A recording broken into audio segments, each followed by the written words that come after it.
Entonces, cuando él regresa a Grecia, va a una isla, creo que de ahí hubo no sé qué problemas y luego tuvo que irse a Crotone, al sur de Italia. Y ahí funda una escuela en donde a los más inteligentes, los más hábiles, les enseña la esencia de la matemática. Y él fue justamente el primer hombre en que usa la palabra matemático. Eso es interesante, saber de dónde viene ese nombrecito de matemática. Yo sabía eso, ya me he olvidado qué significa matemática. Pero en esta escuela no solamente habían este tipo de jóvenes selectos, sino también habían los que tenían menos condiciones para la investigación, pero que cultivaban la matemática como un lenguaje útil para los problemas menos complejos. Y a esto él le dio otro nombre. Entonces él dividió entre matemáticos y esa segunda clase. Y ¿saben qué? Los descubrimientos que se hacían al interior de esta escuela eran celosamente guardados y no se sabía quién los hacía. Y generalmente se atribuía al maestro. Por eso es que él aparece bajo su nombre en muchas cosas. Inclusive la prueba del llamado teorema de Pitágoras. Hay historiadores que ponen en juicio si Pitágoras, él probó, porque en su grupo habían matemáticos muy buenos y hay nombres. Y algunos prejuzgan de que uno de estos matemáticos fue el que dio la prueba del teorema de Pitágoras. Pero Pitágoras tampoco publicaba. Entonces todo esto se transmitía oral, por la tradición, de generación en generación. Y pasados los años, ¿quién va a publicar las cosas que Tales había hecho, las cosas que la escuela pitagórica había hecho? Y otros matemáticos, fue Euclides. Euclides cogió todas esas cosas, las consolidó, le dio un carácter pedagógico, hizo un libro extraordinariamente bueno, consistente, pero fue un libro extremadamente teórico. Los griegos de esta época, y ahí tiene la culpa Pitágoras y también Platón, que fueron, Platón sobre todo, consideraba indigno a la inteligencia humana que alguien que tenga esa condición pueda hacer tareas mundanas, tareas como por ejemplo experimentar, resolver problemas cotidianos, la experimentación, que ahora con Galileo ha de ser la base de la filosofía moderna. Platón la desdeñaba. Es decir, el ser es supremo si es capaz de elevarse a tales alturas que olvidaba dónde pisaba. Pero tuvieron su castigo por pensar así. Ya vamos a ver en qué consiste este castigo. Bien,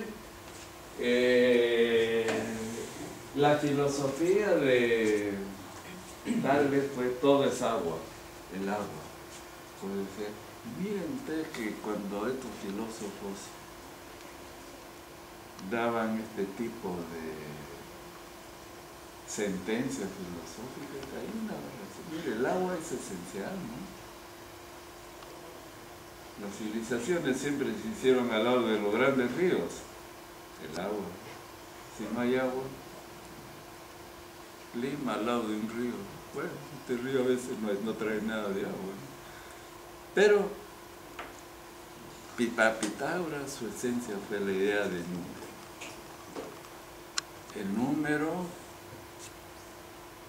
es el sustento de todo lo que existe en el universo.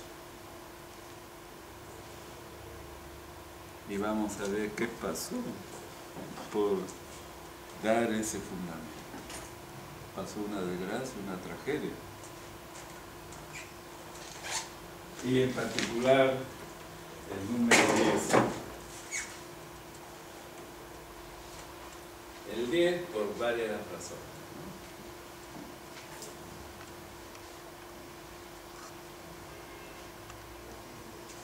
Yeah.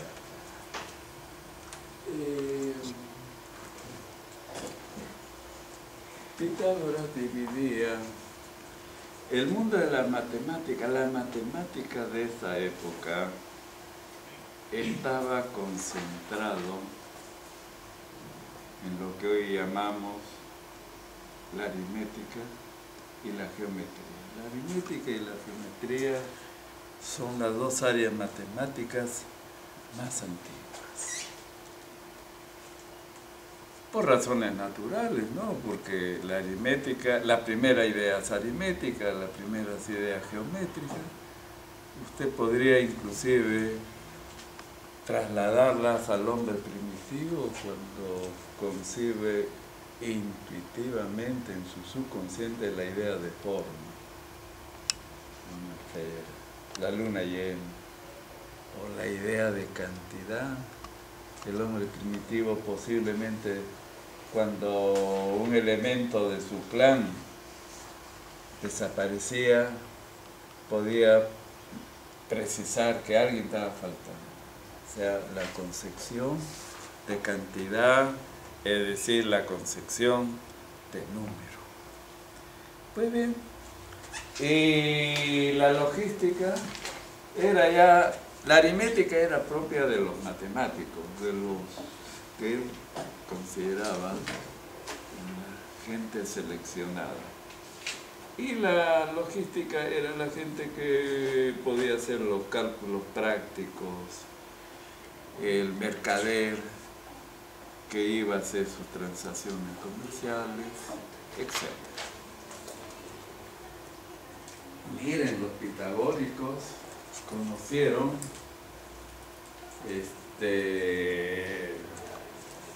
la idea de la media aritmética, la media geométrica, y conocían la media aritmética. Ustedes saben que Pitágoras, o mejor la escuela pitagórica, hizo de la matemática y de la música un objeto de investigación. La relación entre la música, las notas, los acordes, se podían matematizar. Por eso yo recuerdo que en Trujillo, en mi ciudad, profesor en el colegio de música, una vez me habló de Pitágoras y de la teoría matemática en la música, y yo no entendí lo que me estaba diciendo. Y claro, él no era profesor de matemática y me dio una expresión que me quedó un poquito en la curiosidad. Y ahora ya, después de muchos años, puedo un poquito entender lo que se dice con estas medias armónicas de la armonía musical.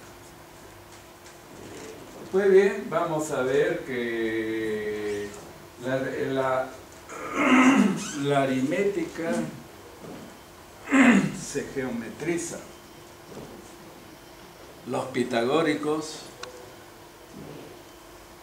no creo que vamos a ver hoy día, pero los pitagóricos introdujeron lo que se llaman los números triangulares, los números cuadrados, los números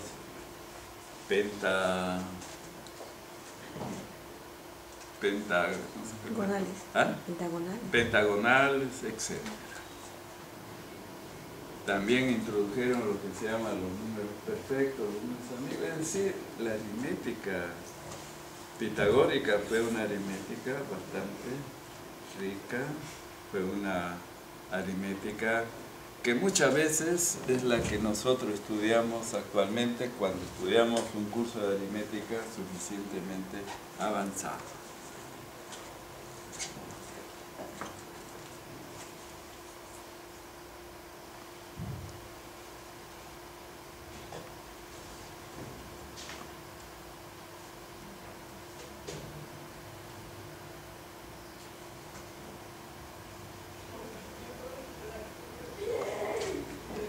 Miren, jóvenes, el teorema de Pitágoras, o lo que se llama teorema de Pitágoras, fue conocido por los babilonios. Inclusive los babilonios fueron capaces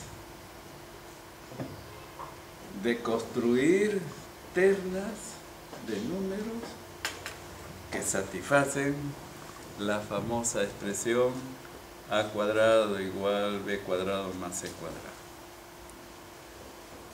Tenía un algoritmo que les permitía construir ternas, lo que ya significaba un gran progreso. Cuando Pitágoras estuvo seguramente en Babilonia, él se ilustró de este resultado, lo trajo a Grecia y dieron la prueba, demostraron el teorema ese. Pero este teorema, obviamente, no lo publicaron ellos, los pitagóricos, que aparece en los elementos de Euclides. ¿Está bien? ¿Cuál es el problema? El problema, miren, ¿qué conocían los babilonios? Miren este algoritmo, es lindo. Si m es un número impar, cuando uno habla de número en esa época se refiere uno a números naturales. Entonces, si m es impar, entonces el número m sin el cuadrado, m cuadrado menos 1 sobre 2 sin el cuadrado y m cuadrado más 1 sobre 2, esos tres números satisfacen la teoría de Pitágoras. Entonces ve usted un número impar y va a tener una terna de números pitagóricos. Mire, eso no es trivial. Eso no es utilitario. ¿Sí? Eso ya es una atracción mental muy grande. Muy bien. David, si m es un entero, número natural, no cero, entonces 2m, m cuadrado menos 1 y m cuadrado más 1 también me da una terna pitagórica. Entonces vean que los babilonios conocían. Ahora, miren una prueba del teorema de Pitágoras. ¿Saben que el teorema de Pitágoras se han dado más de 250 y tantas pruebas? Más de 200. Es extraordinariamente popular. Inclusive, si usted hace una encuesta, se para la puerta nos paramos en la puerta de la Católica, y a cualquier persona que pasa, le decimos, denos saber un teorema que recuerde al policía. La probabilidad que diga teorema matemático, diga el teorema de Pitágoras. Aunque no sepa qué es el teorema de Pitágoras, pero va el teorema de Pitágoras. todo el mundo lo conoce. Y se han dado muchas demostraciones, y muchas muy ingeniosas. Aquí está el teorema de Pitágoras. ¿Cómo así? A ver, el área de este cuadrado, ¿a qué es igual? A más b al cuadrado, ¿de acuerdo? Pero el área de ese cuadrado es igual a las áreas de lo que está dentro, ¿de acuerdo? Y ya está. Entonces, mire, este es a cuadrado, b cuadrado, este es el área del rectángulo, 2ab, y aquí ab sería 2ab. Si usted iguala que el área del rectángulo grande es igual a la suma de las áreas de los cuadrados y rectángulos que está ahí, de ahí le va a salir el teorema de Pitágoras. ¿Okay? Entonces es una prueba muy simple, ingeniosa, geométrica, visual. A ver, les doy como tarea, prueben que esto implica el teorema de Pitágoras. Es más fácil todavía. ¿Está bien? Y ya está. Ahora, como el tiempo nos va a ser muy corto, son 32 cuadritos estos. Muchos de los que vamos a ver teoremas me voy a limitar a comentarlos solamente. La prueba, como la vamos a dar ahí, y como ustedes van a tener el documento, lo van a estudiar. Y eso justo va a ser parte del paso de evaluación. ¿Ok? Ya está.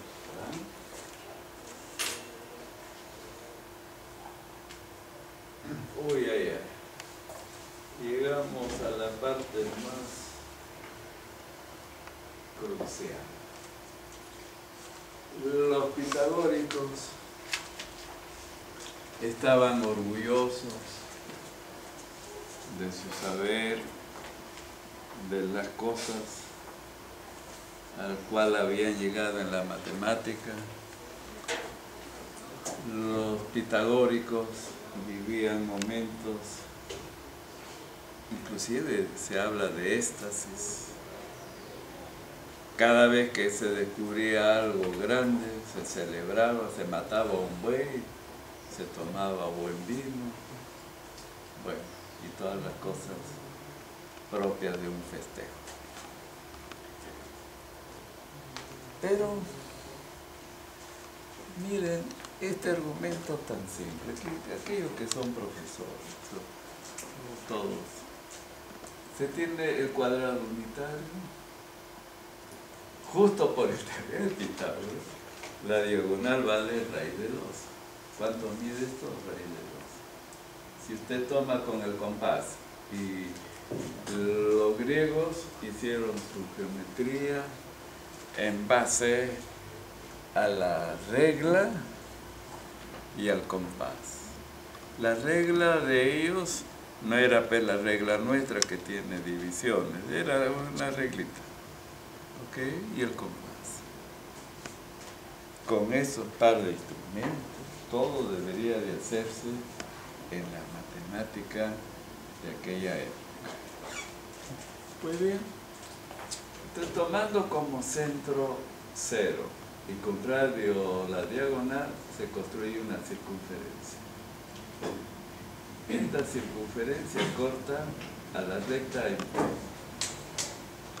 Es claro que la longitud de 0 a P, ¿cuánto mide? Raíz de 2, porque es el radio. Entonces P lo podríamos, a P, con que, si quisiera darle un nombre a P, con un número, ¿qué le llamaríamos a P? Raíz de 2. Es decir, señores, los pitagóricos construyeron raíz de 2 geométricamente, o sea, raíz de 2 lo podían ubicar físicamente en la recta, no era que... y lo podían hacer de un modo riguroso, o sea, geométricamente existe. Pues bien, y entonces se metieron ahora a tratar de entender y a precisar raíz de 2. ¿Qué es raíz de 2? Cuando ellos decían 5, ¿qué es 5? 5 representa, ellos entendían que si esto de acá mide 5 metros, entendían que hay una unidad, que es el metro, y que ese metro cabe exactamente 5 veces acá. Cuando decimos que esto mide 5 metros, quiere decir que se puede encontrar una unidad de medida que cabe exactamente esa unidad, un número exacto de veces. Hay 5 veces.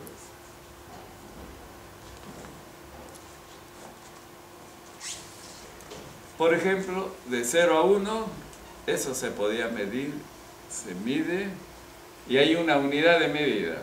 Si quieren, llámele un décimo. Quiere decir que de 0 a 1, ¿cuántos undécimos entran? 10. Y es un número exacto. Y es conmensurable. Cuando eso sucede, se dice que es conmensurable.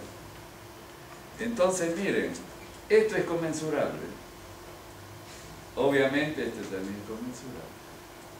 Todos los pitagóricos, que eran tipos inteligentes, que eran filósofos, que habían hecho cosas más difíciles, dijeron, si esto es conmensurable, la diagonal también tiene que ser conmensurable. ¿Sí o no? Es lógico eso, decir eso. Suena natural. Cualquier niño podría también decir eso, o cualquier persona. ¿Por qué es que esto tiene que ser conmensurable y esto no? Si lo veo que existe, vale su medida raíz de 2. Señores, se pasaron muchas, qué sé yo, ahí yo ya comienzo a fantasear. Mucho desvelo, muchos intentos, muchos esfuerzos, y no pudieron probar que la diagonal es conmensurable. Y en realidad no pudieron porque no se puede. Es decir, es como si a mí me dijeran, oiga, vea, estando usted acá, vaya y búsqueme un dinosaurio. O sea, me mandan a que busque algo que no lo voy a encontrar. Igual pasaba.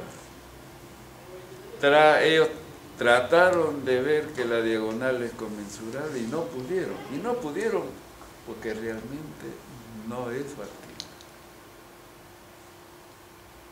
Pero eso sonó una tragedia. ¿Por qué? Porque su filosofía estaba basada en la idea de número. Entonces este de aquí no es número, porque los números sirven, decían ellos, para interpretar al universo, a todo. Y entonces el número, porque ellos querían entender esto como un número, y no lo podían entender, pero lo podían construir. Es como que puedo construir el dinosaurio y no lo puedo encontrar. Una especie de contradicción. Y entonces entraron en crisis. Y fue una crisis terrible. Entonces ya los pitagóricos, que de por sí eran misteriosos y guardaban en el más estricto secreto sus descubrimientos, cuando descubrieron esto, con mayor razón el secreto se volvió 3 veces más rígido. Cuidado que esto salga. Cuidado que esto salga. Porque tuvieron temor de quedar mal, ¿no? Porque se derrumbaba su filosofía ante la historia. Pero hubo uno por ahí alguna vez aprendí su nombre, que lo divulgó. ¿Lo divulgó? Y quién sabe, no sé si por eso la historia ha llegado a conocer esto. Si no, no se sabe si cómo hubiera pasado. Y saben lo que hicieron con ese, diríamos, desdichado. Lo agarraron, lo llevaron al mar, al Mediterráneo, y lo metieron vivo ahí y lo ahogaron. Como castigo. Por haber osado violar un secreto, ultra secreto. Muy bien, esa es la historia, ¿no? De esta. Y sabe que este problema, esa dificultad, solo fue clarificado, han pasado más de 2000 años. Tuvo que pasar 2000 años para que el hombre, los matemáticos fueran capaces de explicar correctamente, rigurosamente este problema. Y eso fue factible con la teoría de conjuntos, de campos, con la teoría de los números irracionales. ¿Se dan cuenta? Entonces, no ha sido un problema, pues problemita ahí que pasados 10 años alguien lo resolvió.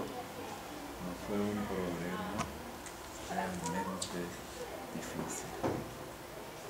Ok, y mire que en esos 2000 años han pasado genios, Newton, tanto. Sin embargo, ese problema no estaba claro.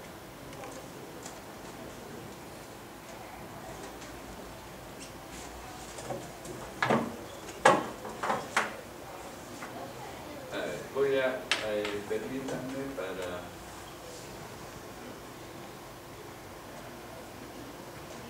sí. Hay alguna cosita que posiblemente me voy a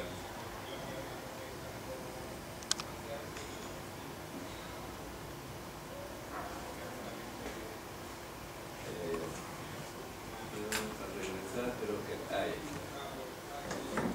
Ok.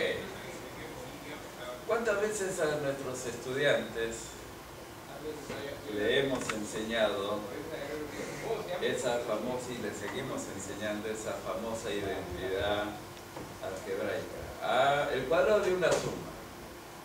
Ahí está. Mire, ese teorema, A más B al cuadrado igual a lo que aparece. Es un resultado que los griegos de esa época conocían que era una herencia de los pitagóricos. Los pitagóricos que